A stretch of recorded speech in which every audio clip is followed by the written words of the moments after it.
Welcome to Line Impact, guys, where great minds come to eat and future greats come to get inspired. Today, we're going to be talking about getting to the top of the mountain in your life. If that sounds interesting, let's get started.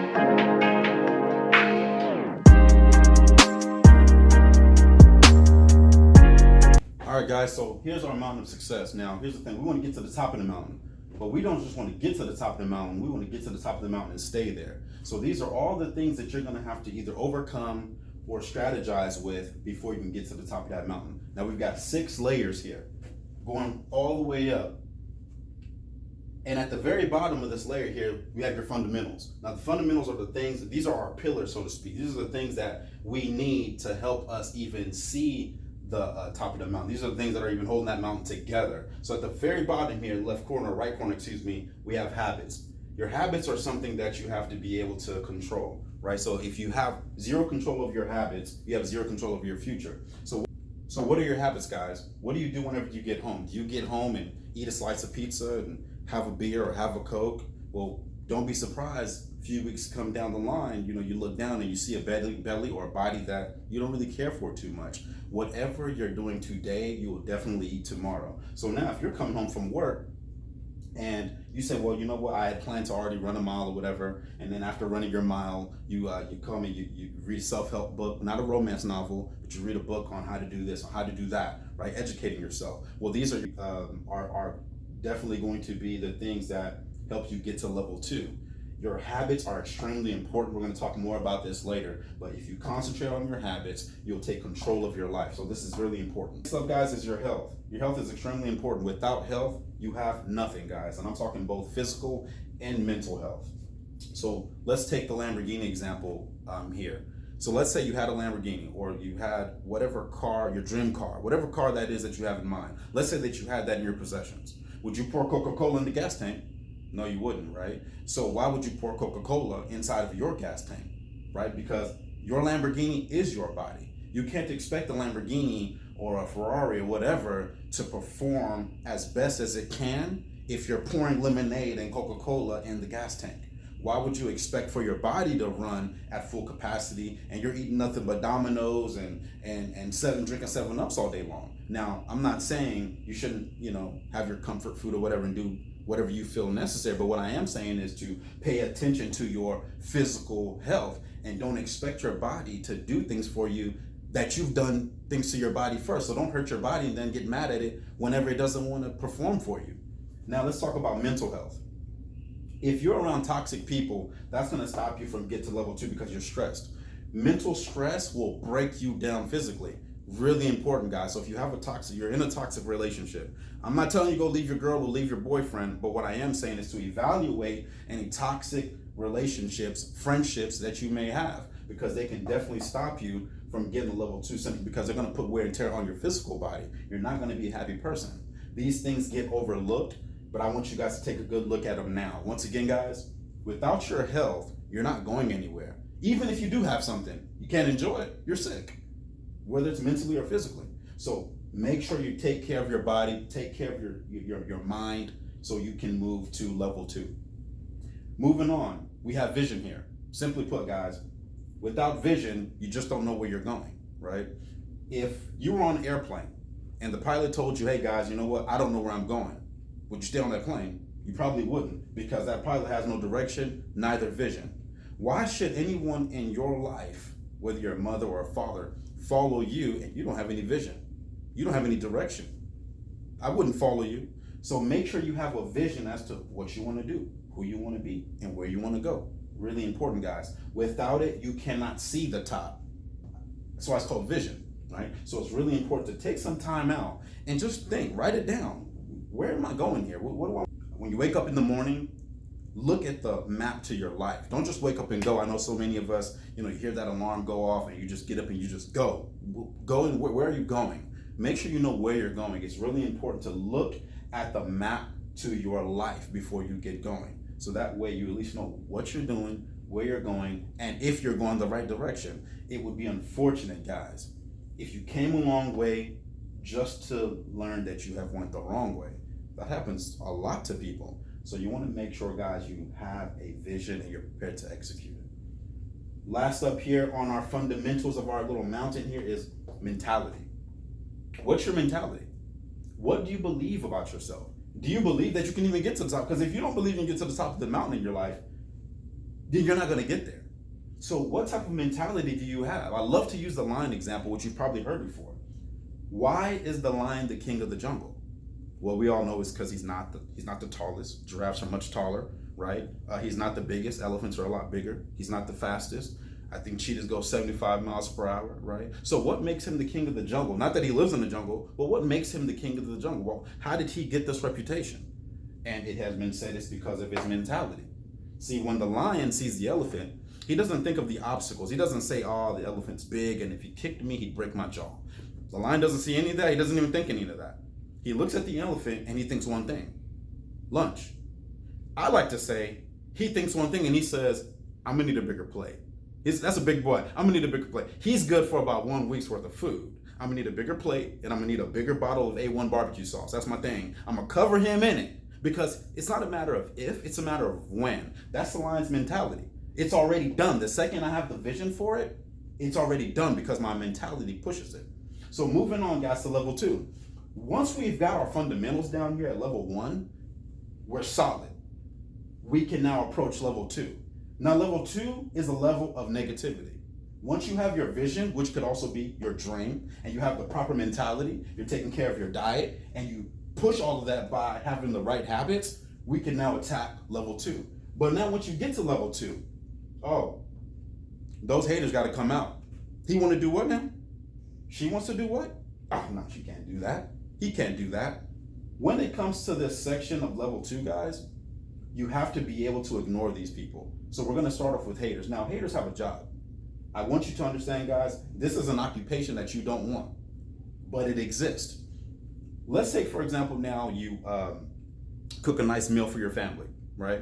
And your guests haven't really arrived yet. So you cook a nice meal for your family and you think to yourself, you know what, let me run to the shower really quick, take a shower before my visitors come. I still have a little bit of time. But before you leave the kitchen, you say, you know, it's kind of steamy in here. So you let up a window. So you let up the window, you go take your shower. You come back about 30 minutes later just to find there are flies all over your food.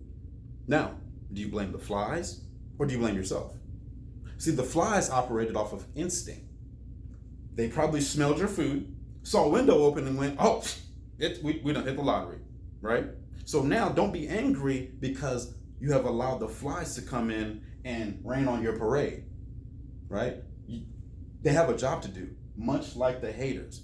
Don't respond to them. You have to be able to just move on from what they say. This is a section of hearing what they have to say and moving on anyways. Once again, this is a job. Don't take it personal. Don't take personal what a hater is saying, right? Now we have the cousin of the hater, which is the naysayer. Now, they're a little bit different, right? Although they're relatives, they're a little bit different, but they're still all in a negative section. The naysayer is pretty much telling you you can't do something because they couldn't do it first. Well, if I couldn't do it, well, I know she can't do it. They're putting their own failures and what they feel like they can do on you, and you don't want to let people do that to you. So you got to be careful of the naysayer. Once you hit level 2, don't allow these people to bring you back down to the bottom. You have to be able to ignore them. Don't allow what they do or say to stop your future. Once you're able to do that, we can now move over to level 3. Now on level 3, we have management. And this is really important, guys. You have to be able to manage what? Time and money. If you can't do these two things, you can't climb this mountain over here. We have 24 hours in a day. We have 8 hours that we have to dedicate to sleep. Now I know everybody doesn't sleep 8 hours, but if you're not getting adequate rest, guys, you're not taking care of your health that we talked about down here. Now I know people say, well, I don't sleep. Well, I hope you sleep, because if you don't sleep, that's going to put a pressure on you mentally and physically, and you won't be able to perform. I didn't say sleep all day, but I said make sure you're getting adequate rest, whatever is good enough for you to be able to physically perform and mentally concentrate. Make sure you're getting that sleep, guys. Jumping back to time. You have to dedicate 8 hours of sleep from that 24 hours. The next 8 hours you have is what? Your job. You have to dedicate 8 hours to your job. There's no really avoiding that. So whatever profession you have, whatever work you do, 8 hours belongs to that. So 16 hours is gone. What do you do with the eight hours that you have left, right? So let's say you get off of work at a certain time, 5 o'clock or whatever. By the time you get off of work, you take about, let's say, an hour to get from work to home, right? If you're stuck in traffic, let's say that takes you an hour, right? You have about 7 hours left. Then you get home. You might want to take care of the kids or arrange your household. You might want to cook. You might want to shower, just kind of, settle down from the day, right? That's another hour gone. And then let's say now you want to pick up the phone. You pick up the phone, you start talking to your girlfriend, your boyfriend, or whatever happened at work. That's taking off some time. So before you know it, you only have about 4 hours left. So in 24 hours, you only have 4 to 5 hours for you, right? Because you have to drive, you have to cook, and then don't let the car be messed up. You got to go see the mechanic. That's more time. Right? You got to go do a state inspection. You got to go do this. Your mom called. She wants you to go take care of this. You got to go to Home Depot to go do whatever. There's so many things that are trying to grab at your time. So it's really important for the 4 to 5 hours on a 24-hour day that you actually have, you want to make sure that you utilize them by doing what? Having the correct habits, right? You want to make sure that you're picking up the right books during this little 4 to 5 hour time span. You want to make sure that you're, breaking down your mind from a long day, meditating, whatever that you might be helpful for you. You want to make sure that you're taking care of that time. It's so valuable, right? So they always like to say that the difference between Bill Gates and yourself is how he uses his 24 hours.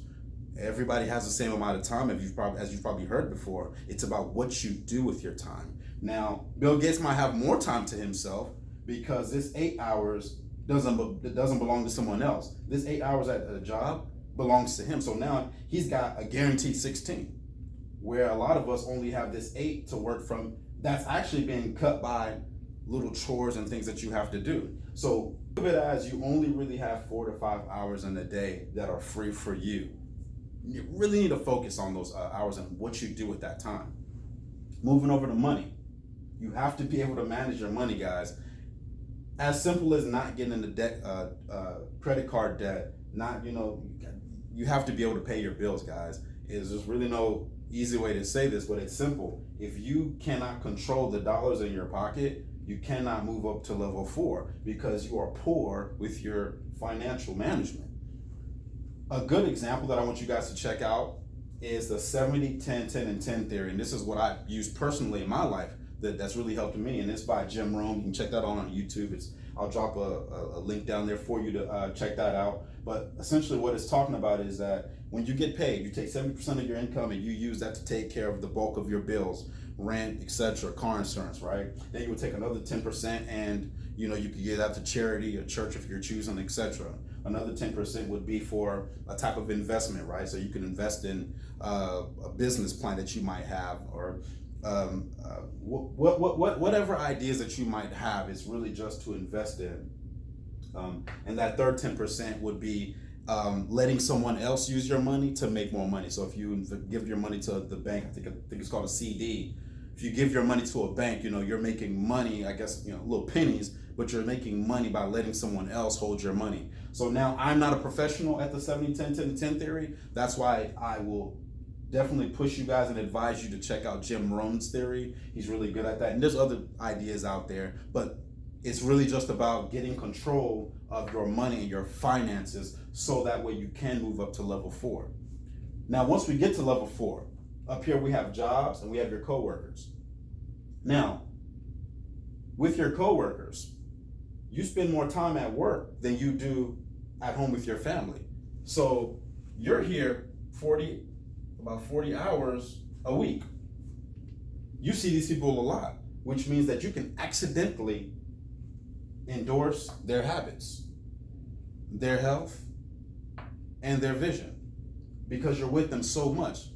You are judged by the friends that you keep. Well, these people become your friends almost because you're with them so much. So you have to be careful. A lot of your coworkers have really bad attitudes, and that attitude will start to wear off on you, and you don't want that, because once it wears off on you, you're going to drop down to the bottom of this mountain.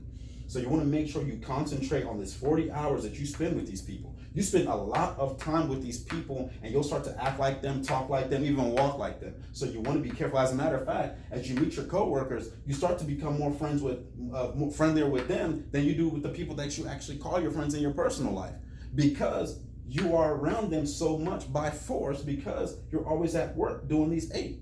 So you want to make sure you can concentrate on your coworkers. Don't just let that slide and say this is my goal. No, they're gonna rub off on you guys, so just be careful of that. Now, job. You want to be able to steal some time from your job. I don't mean get in trouble by literally stealing something. I mean, if you have a down moment where you can pick up a little book, do that, right?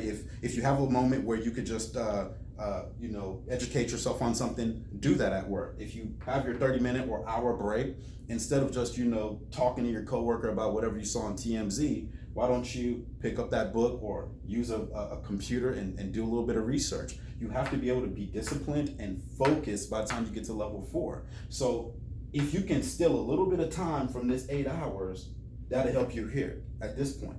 So that's what this is about here. So use your job, do your job. I'm not saying don't do your job, but besides doing your job, whatever downtime you have, take full advantage right here. Take full advantage right here. Moving over, we have 2 family members, procrastination and big brother distraction. Now you got to be really careful of them. Procrastination, I like to say, is like a beautiful woman. She will tell you all the things that you need to hear to get you to do everything but the things that you set out to do, right?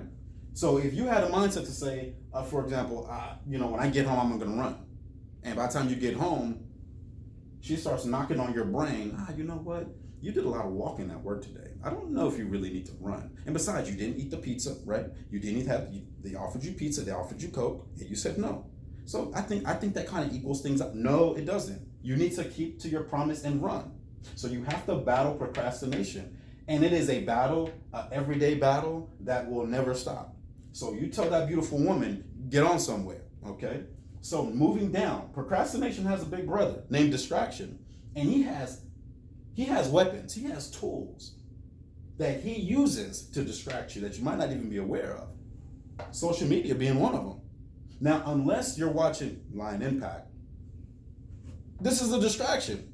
Now, I would like to believe that I'm a good distraction. Now, there's good distractions and then there's bad distractions, right? So you have to be able to differentiate the two. So you want to make sure that you're not being distracted by Instagram, Facebook, and all the stuff that's on there that is not benefiting your life in any kind of way. Let's just be honest. I don't mean to offend anyone, but let's just be honest. If we really want to climb this mountain, we're really going to have to do some work here. The talking box, the television, that is another weapon of distraction that distraction likes to use. I don't know, me personally, I know there's been times where I'll walk across my living room and I had the mindset to do a particular thing, but then I catch a commercial or I'll catch a little show and it stops me and I stare. And by the time I go from staring, now my butt has hit the chair. And then my butt hits the chair, now my back hits the back of the chair. And now I'm sitting, 20 minutes has gone by. And now I get up and I go, what was I supposed to do? They got me. Just like that, distraction got me. And it used the tool of the television. It got me. Now I don't even remember what I wanted to do, right? That kind of attitude will stop you and hinder you from getting to level 5. Now, as we're getting up these levels, guys, remember, it's getting harder to breathe, which means you're going to have to focus more. Remember, your body's starting to get tired, so you're going to have to really concentrate on your breathing and on your body as you're climbing all these layers. Now, let's move over to level 5. Once we get to level 5, we're up here at family. And I got here to the side. Some of your family members, you have to love from a distance. Why? Because some of them have really bad attitudes, right? And I don't mean to say that everyone has a bad family member, but let's just be honest. You can't tell small-minded people your big dreams. If you've ever heard, Steve Harvey or someone talking about that, but you can't tell small-minded people your big dreams. And unfortunately, some of our family members are small-minded. And if you open your mouth and tell them that you want to be president, they're going to look at you and say, "Who, you? Man, you couldn't read till you was nearly 12. As a matter of fact, you was in the 11th grade and you couldn't do math, you couldn't do nothing, and now you want to be president." Yeah, please.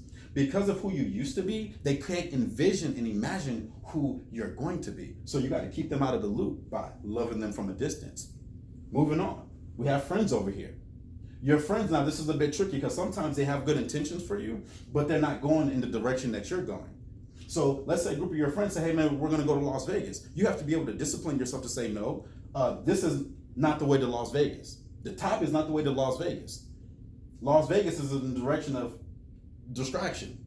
So you have to be able to discipline yourself and say, "Hey, I wish I could hang out with you guys, but I'm trying to get somewhere." And up here, there's no room for your friends. It's just you. So if you're somebody who loves your friends and you always got to be around somebody, this is not for you. This is not for you, because at this mountaintop, it's just you. And on the race that you're running, the only person that can win your race is you. At the finish line, it's just your name. So regardless of how talented someone else is, they can't beat you at your race because your name is at the end of that finish line, right? So you want to make sure you understand that although you're your friends, you have to be able to discipline yourself to say, not right now. Right now is the time to be disciplined. Right now is the time to be focused. Right now is the time to go get it. So I'm in the year of getting it, right? So you have to be careful. Now, the next thing that your friends can do is that, see, sometimes some of your friends can wear a different mask. Sometimes your friends can wear the mask of the hater. Yes. Sometimes your friends can wear the mask of the naysayer. And now they're way up here, and it'll affect you because they're so close to you. So you have to be careful when dealing with your friends, all right? Now, at the very top, it is the thing that stops 95% of the people from getting to the top of that mountain in their life. And that's themselves. And the example I'd like to give you here is, I take this marker. And if I put this marker in my hand, and you have a mentality or an idea to say, I want this marker. You want this marker in my hand. But I tell you, hey, I sneezed on this marker and I'm sick. Have I actually physically stopped you from picking up this marker out of my hand? No. If I tell you, well, man, you know what? I rubbed this thing with boo-boo. It was covered in boo-boo. To try to get you to stop yourself from picking up this marker, have I actually physically stopped you from taking this marker? No. Regardless of what I say, whatever I do, I haven't physically stopped you from doing anything. The only person that can stop themselves from taking this marker is you. You can't use it, so you want to restart it? No, we're not going to restart it. Where was I, though? You were on time. On the time. Time. 24 hours. Okay. Okay. Yeah, 24 hours in a day. Yeah, hopefully nobody notices it. Yeah. Will we be able to fix it some kind of way? No. Damn! I changed the video. That's all right. They just screwed up there. I'm definitely gonna have to put that in the blooper.